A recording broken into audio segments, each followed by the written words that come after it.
Right then, Forest faithful, something massive is brewing at the city ground, and it's not all sunshine and roses, is it? We've got 3 stories that'll make your head spin faster than a Postacogla press conference gone wrong. Picture this, your new gaffer, 5 games in, still searching for that elusive first victory. Tensions bubbling behind the scenes like a pressure cooker about to explode. And meanwhile, across the Atlantic, there's a 16-year-old Brazilian keeper that's got both us and Liverpool scrapping like school children in the playground. Now, I know what you're thinking. Here we go again, another chapter in the never-ending Forest drama. But hold your horses, because what I'm about to reveal will have you questioning everything you thought you knew about where this club is heading. The first revelation, it's about patterns. Dangerous patterns that some very clever people have spotted emerging in our beloved city ground. Patterns that, if you've been following football long enough, might give you that sinking feeling in your stomach. You know the one I'm talking about. The second bombshell involves our gaffer's own words after Saturday's heartbreak against Sunderland. What he admitted publicly will either fill you with hope or leave you reaching for the nearest bottle of something strong. And the third story, well, that's where it gets interesting.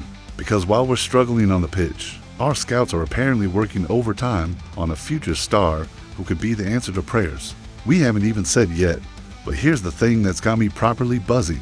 Each of these stories connects to something bigger, something that could define not just this season, but the next 5 years at this football club. So before we dive deep into the chaos, I need to know, are you ready to face the truth about where Forest stands right now? Because once you hear what's coming, there's no going back to blissful ignorance. Drop a comment below and tell me, do you still back Postacogla? Or are the warning signs too obvious to ignore? I want to hear from every single one of you, because what comes next in this story affects us all. Right then, let's start with the most immediate crisis facing our club. He stood there in front of the cameras, our manager, looking like a man who's just watched his lottery numbers come up 1 digit short. Saturday's defeat to Sunderland wasn't just another loss, was it? It was a mirror held up to everything that's gone wrong since September 9th. I'm talking about Ange Postacogla and his admission after that gut-wrenching 1-0 defeat will either break your heart or make you want to scream at the telly. We are simply not ruthless enough in converting our dominance into victories, he said, and bloody hell. You could hear the frustration dripping from every word. 5 games, lads. 5 games without a single victory. That's not a slow start anymore. That's a crisis dressed up in possession statistics and pretty passing patterns. Here's what really gets under my skin. We dominated Sunderland with 64.9% possession, our highest since returning to the Premier League. 64.9% against a newly promoted side at our own ground. We had enough chances to win 3 matches, created opportunity after opportunity. And what did we get for it? Sweet FA, Chris Wood, our £20 million striker who banged in 20 goals last season, missed what can only be described as an absolute sitter from 6 yards out. The kind of chance your nan could have buried with her eyes closed and a cup of tea in one hand. That moment right there, that's our season in a nutshell. But here's where it gets really painful. Postacogla isn't making excuses. He's taking full responsibility, saying, it's up to me to transform our dominance into wins. The man's got integrity, I'll give him that. But integrity doesn't win football matches, does it? The numbers are absolutely brutal. In our last 2 games against newly promoted sides, Burnley and Sunderland, we've had 39 shots on goal. 39. And we've scored exactly once. That's a conversion rate that would make a Sunday League team blush with embarrassment. What's really doing my head in is that we can see the football Postacogla wants to play. It's there, tantalizingly close, like watching someone try to start a car with a flat battery. The engine turns over, makes all the right noises, but it just won't catch fire. Former Forest midfielder Andy Reid saw enough to stay optimistic, claiming we were exceptional against Betis at times and that once things align, they will progress. But how long can we keep saying once things align while we're sliding down the table? Like a greased penguin, the most telling moment came when Postacogla faced the fans after the final whistle. Booed off at his own ground. Fans have every right to be disappointed, he said. They want to see their team win, and I understand their frustration. Question for you, when you dominate games but can't win them, is it bad luck or bad management? Because right now, watching Forest feels like watching someone repeatedly walk into the same glass door, wondering why their face keeps hurting. Comment below and tell me, how much longer do we give Postacogla to sort this mess out. Because if this pattern continues, now here's where it gets properly worrying. And I mean spine-tingling. Keep -you-awake -3 and the morning worrying.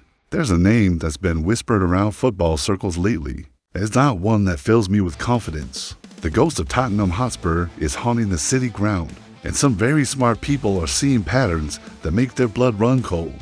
Football insider Mick Brown has fired a warning shot that should have every Forest fan sitting up straight. The exact same problems that plagued Postecoglou's final months at Spurs are already emerging at Nottingham Forest. And when I say exact same problems, I mean it's like watching a horror film where you know exactly how it ends. Here's what's got the experts spooked: Postecoglou's tactical inflexibility. Remember how at Tottenham, no matter what the score, no matter who the opposition, no matter how many times they got caught on the counterattack, Ings refused to adapt his approach. That stubborn insistence on Angeball regardless of circumstances? Well, guess what's happening at Forest? 5 games without a win, and picked apart by newly promoted sides, and our manager's response? Double down on the same attacking philosophy that's leaving us more exposed than a tourist in Piccadilly Circus. The parallels are genuinely frightening. At Spurs, Postecoglou would dominate possession, create chances, but consistently fail to convert superiority into results. Sound familiar? We've just had 64.9% possession against Sunderland and lost 1-0. That's not progress. That's Groundhog Day with a Forest shirt on. What's really setting alarm bells ringing is the timeline. At Tottenham, it took exactly this long for the cracks to show. The beautiful football, the promise of something special, followed by the gradual realization that pretty patterns don't win you points. When you can't defend a set piece to save your life, the most damning evidence? Against Sunderland, we conceded from a controversial free kick because our defensive organization was about as solid as a chocolate teapot. Omar Alderete had a free header from 6 yards out. 6 yards in a Premier League match. That's not bad luck, that's systematic failure. Brown's concerns go deeper than just tactics, though. He's questioning whether Postecoglou will get the time to implement his system, and more importantly, whether that system actually works in the Premier League. At Spurs, they gave him 18 months and watched their European hopes evaporate. How long before Marinakis starts having similar thoughts? The scariest part? Postecoglou shows zero signs of adapting. After 5 games without a win, his response isn't tactical flexibility. It's insisting that we have the foundation to win football matches, while making the same mistakes that cost him his job at Tottenham. Here's the brutal truth. If you took the last 5 Forest performances and slapped Tottenham shirts on the players, you wouldn't be able to tell the difference. Same patterns, same problems, same predictable outcomes. Former Spurs fans are probably watching our games with a mixture of sympathy and told you so smugness. They've seen this movie before, and they know how it ends. What terrifies me most is that Postecoglou seems incapable of learning from his own mistakes. When your tactical approach consistently fails to deliver results, the definition of insanity is continuing to do the same thing while expecting different outcomes. So here's my question for you. Are we watching the birth of something beautiful, or the slow-motion replay of a disaster we should have seen coming? Because if these patterns continue, we know exactly where this story goes. Right? Now here's where things get absolutely mental, and I mean properly bonkers in the best possible way. While we're scrapping for points against newly promoted sides, our scouts have been busy fighting the biggest clubs in world football for a prize. That could change everything. And when I say fighting, I mean going toe-to-toe with Liverpool over a 16-year-old Brazilian goalkeeper who's got more potential than a winning lottery ticket. His name is Gabriel Menegon, and if you haven't heard of him yet, you bloody well should have. This kid's got Grêmio so terrified of losing him that they've rushed through a 5-year contract extension faster than you can say transfer window. That's not normal behavior for a South American club. That's panic buying your own player. Here's what makes this story absolutely crackers. At 1.96 meters tall, Menegon isn't just any promising youngster. He's already Brazil's first choice keeper at under 17 level, starting regularly for both club and country.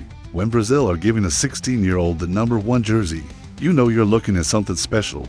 But here's where it gets really interesting for us Forest fans. We're not just sniffing around the edges here. According to reports from Brazil, both Liverpool and Nottingham Forest have been conducting serious investigations into signing this wonder kid. not scouting, investigations. That suggests both clubs are deadly serious about making a move. The financial numbers tell you everything about Gremio's desperation. They've made over £40 million from academy sales since 2023 alone, and protecting Menegon is seen as crucial to maintaining that golden pipeline.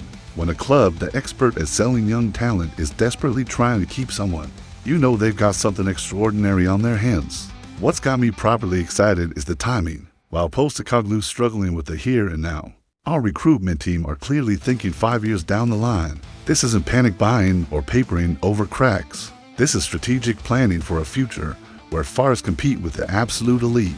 Think about it. If we can beat Liverpool to the signature of Brazil's most promising young goalkeeper, what does that say about our pulling power? What does it say about our ambition? More importantly, what does it say about where this club thinks it'll be when Menegon reaches his peak? The really clever bit is that Gremio's new contract doesn't prevent a future transfer.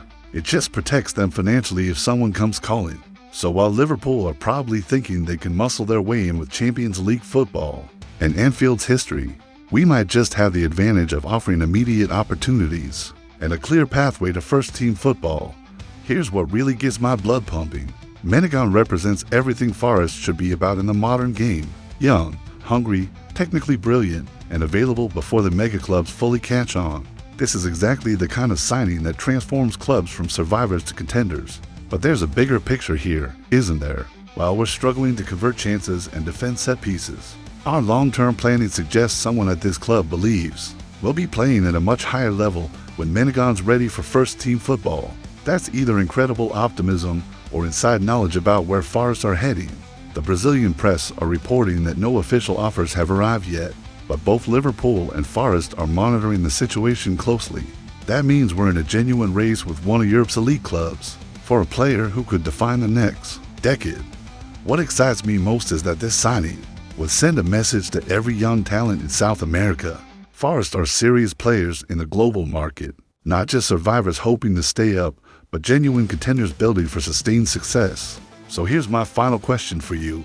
While Postecoglou fights for his immediate future, are these long-term moves proof that Forest's hierarchy knows something we don't? Are we building for Champions League football while scrapping to avoid relegation? Because if Gabriel Menegon chooses Forest over Liverpool, that's not just a signing. That's a statement of intent that'll echo around world football. And maybe, just maybe, it's exactly the kind of statement this club needs to make right now. What do you think? Could this be the signing that changes everything? Let me know in the comments. Smash that like button and make sure you're subscribed because this Forest story is just getting started.